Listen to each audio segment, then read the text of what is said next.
Hello అందరికీ. ఎంతో tasty అయిన ఫిష్ కర్రీ, అది కూడా విలేజ్ స్టైల్లో ఎలా చేస్తారో చూపెట్టానా. మా అత్తమ్మ నాకు ఈ రెసిపీ చెప్పింది, మీతో షేర్ చేసుకుంటున్నా. చాలా బాగుంటుంది. అందరు ఫిష్ కర్రీ అంటే చాలా పెద్ద ప్రాసెస్ అనుకుంటారు, కానీ అంత పెద్ద ప్రాసెస్ కాదు, చాలా ఈజీ. నేను చూపెడతా. ముందుగా మనం ఫిషెస్ని మంచిగా నీట్గా క్లీన్ చేసుకోవాలి.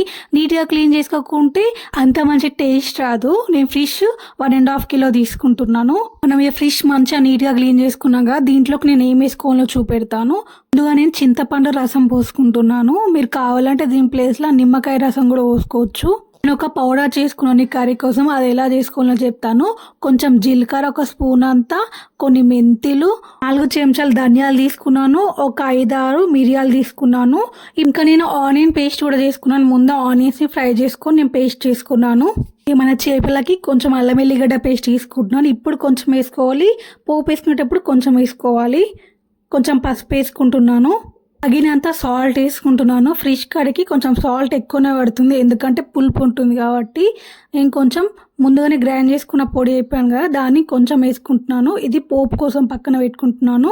దీంట్లోనే నేను ఇప్పుడు కారం వేసుకుంటున్నాను, తగినంత కారం వేసుకున్నా. ఇది మొత్తం మంచిగా చేత్తో కలిపేద్దాము. ముక్కలకు మొత్తం మంచి మసాలా అంటాలి. మొత్తం మంచిగా కలిపేసి ఒక హాఫ్ అన్ అవర్ వరకు పక్కన పెడితే చాలా మంచి టేస్ట్ వస్తుంది.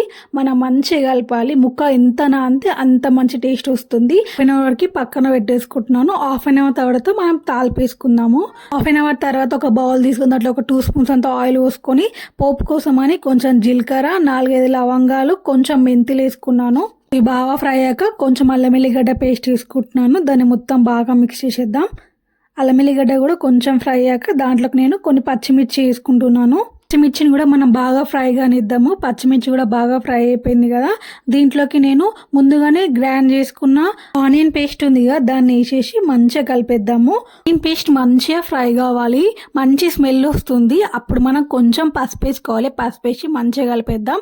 ఇక ఒక 2 to 3 సెకండ్స్ అలానే ఫ్రై కానిద్దాం. 2 to 3 సెకండ్స్ అయిపోయినాక ఫిష్ మిక్స్ చేసుకున్నాం కదా, దాన్ని తీసుకొచ్చి దీంట్లో వేసుకోవాలి. నేను మొత్తం వేసేసుకుంటున్నాను. మెల్లిగా స్లో వేసుకోవాలి. ఫిష్ చాలా సెన్సిటివ్ ఉంటుంది. మన స్పూన్తో కూడా ఎక్కువ కలపద్దు. ఎక్కువ కలిపితే పీసెస్ అన్ని ఇరిగిపోతాయి అనమాట. దీంట్లోనే తగినంత వాటర్ పోసుకొని ఒకసారి మెల్లిగా స్లోగా మిక్స్ చేద్దాము. స్లోగా మిక్స్ చేసి హై ఫ్లేమ్లో ఒక 10 మినిట్స్ వరకు కుక్ చేస్తే మన ఫిష్ కర్రీ రెడీ అయిపోతుంది. ఒక 10 మినిట్స్ వరకు హై ఫ్లేమ్లో కుక్ అనిద్దాం.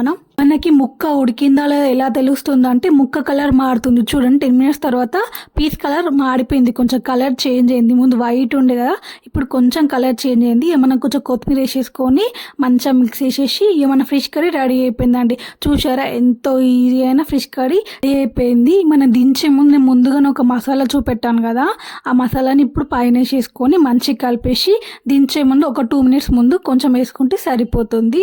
మన ఫిష్ కర్రీ రెడీ అయిపోయినట్టు. చూసారా, ఎంతో ఈజీ అయిన ఫిష్ కర్రీ. విలేజ్ స్టైల్లో ఇలానే వండుతారు, చాలా బాగుంటుంది. వీడియోస్ లైక్ చేయండి, షేర్ చేయండి అండ్ సబ్స్క్రైబ్ కూడా చేసుకోండి. మరి కొత్త వీడియోతో నేను మళ్ళీ వస్తాను. మీకు ఏమైనా వీడియోస్ కావాలంటే నాకు కామెంట్ చేయండి. Bye friends.